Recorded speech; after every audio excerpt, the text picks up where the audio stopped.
Big boss season 6-ന്റെ 35-ാമത്തെ episode വിശേഷങ്ങളിലേക്ക് പോകാം. ലാലേട്ടൻ വന്ന ഉടനെ LGBTQ കമ്മ്യൂണിറ്റിക്കെതിരെ പറഞ്ഞതിന് നിറയെ പരാതികൾ കിട്ടിയിട്ടുണ്ടെന്നും അത് ഏഷ്യാനെറ്റും ഡിസ്നി പ്ലസ് ഹോട്ട്സ്റ്റാറും എൻഡിമോൾ ഷൈനും കാര്യമായി തന്നെ എടുക്കുകയാണെന്നും ഇനിയും അങ്ങനെ തുടർന്നാൽ കാരണമായ നടപടികൾ സ്വീകരിക്കുമെന്നും പറഞ്ഞു. എനിക്കൊരു ഡൗട്ട്, അഭിഷേക് ശ്രീകുമാർ LGBTQ കമ്മ്യൂണിറ്റിക്ക് എതിരായിട്ടുള്ള ആളാണെന്ന് നിങ്ങൾക്ക് കൃത്യമായിട്ട് അറിയാം.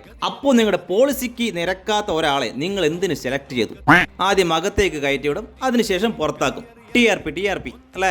യെല്ലോ കാർഡുമായി ലാലേട്ടൻ ഉള്ളിലേക്ക് ചെന്നു. അഭിഷേക് ശ്രീകുമാറിന് യെല്ലോ കാർഡ് കാണിച്ചു കൊടുത്തു. ഇനി അങ്ങനെ എന്തെങ്കിലും സംഭവിച്ചാൽ റെഡ് കാർഡ് കൊടുത്ത് പുറത്താക്കുമെന്ന് വാണിംഗ് കൊടുത്തു. പണിഷ്മെന്റായി 2 ആഴ്ചത്തേക്ക് ഡയറക്ടർ നോമിനേഷനും പവർ ടീമിൽ നിന്ന് പുറത്താക്കുകയും ചെയ്തു. പുറത്തുള്ള കാര്യങ്ങൾ അകത്ത് പറഞ്ഞതിന് അരിയണ്ണനെ പിടിച്ച് ഏറിൽ കയറ്റി.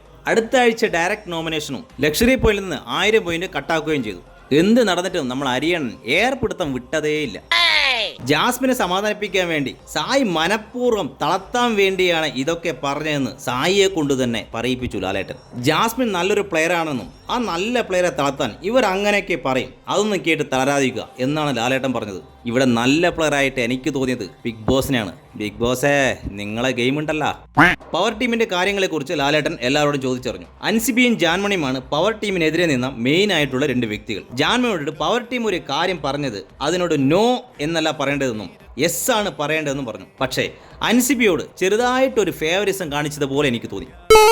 ജാൻമണിയെ നിർത്തി പൊരിച്ചെങ്കിലും അൻസിബിയോട് കാര്യമായിട്ട് ഒന്നും ചോദിച്ചില്ല ലാലേട്ടൻ. അടുത്ത വൈൽഡ് കാർഡായി കയറി വന്ന കണ്ടസ്റ്റന്റുകൾക്ക് ബാക്കി വീട്ടുകാർ റാങ്കിങ് കൊടുക്കണം. അതിൽ 1-ാം റാങ്ക് കൂടുതൽ കിട്ടിയത് പൂജയ്ക്കും, 2-ാം റാങ്ക് സിബിനും, 3-ാം റാങ്ക് സായിക്കും, 4-ാം റാങ്ക് അഭിഷേക് ജയദേവിനും, 5-ാം റാങ്ക് അഭിഷേക് ശ്രീകുമാറിനും, 6-ാം റാങ്ക് നന്ദനയ്ക്കുമാണ് കിട്ടിയത്. അടുത്ത രസകരമായ ഒരു ഗെയിമായിരുന്നു ഐസ് വായിലിട്ട് കൊണ്ട് സിനിമാ പേരുകൾ പറയണം. ജിൻഡോയും അഭിഷേകും കൂടി ആ ഗെയിം അങ്ങ് കുളമാക്കി. ഇവർക്ക് എന്ത് കൊടുത്താലും ഇങ്ങനെയാണ്. അടുത്തതും ഒരു ടാസ്ക് ആയിരുന്നു. സത്യസന്ധതയില്ലായ്മ, നിരുത്തരവാദിത്വം, കൃത്രിമത്വം, വഞ്ചന, ആശ്രിതത്വം എന്നിങ്ങനെ പേരെഴുതിയ മരുന്നുകളുണ്ട്.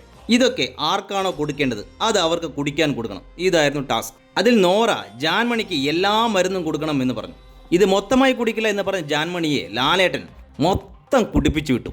ലാലേട്ടൻ പോയതിനു ശേഷം പ്രാക്കമായി വീണ്ടും തുടങ്ങി. I will finish your life എന്നും പറഞ്ഞ് നമ്മളെ പ്രാക്കമായി വീണ്ടും പ്രാവാൻ തുടങ്ങി. പിന്നീട് ലാലേട്ടൻ അഭിഷേക് ശ്രീകുമാറിനെയും ശ്രീരേഖയെയും ശ്രീധുവിനെയും നോമിനേഷനിൽ നിന്ന് സേവ് ചെയ്തു. ലാലേട്ടൻ പോയതിനു ശേഷം പ്രാക്കമായി വീണ്ടും തുടങ്ങി. നോറയുടെ മുഖത്ത് നോക്കി ജാൻമണി തുപ്പുന്ന ആക്ഷൻ കാണിച്ചെന്ന് പറഞ്ഞ് നോറ ജാസ്മിനോട് പരാതി പറഞ്ഞു. ജാസ്മിൻ ജാൻമണിയെ വിളിച്ച് കാര്യങ്ങൾ അന്വേഷിക്കുന്നിടത്ത് എപ്പിസോഡ് അവസാനിച്ചു.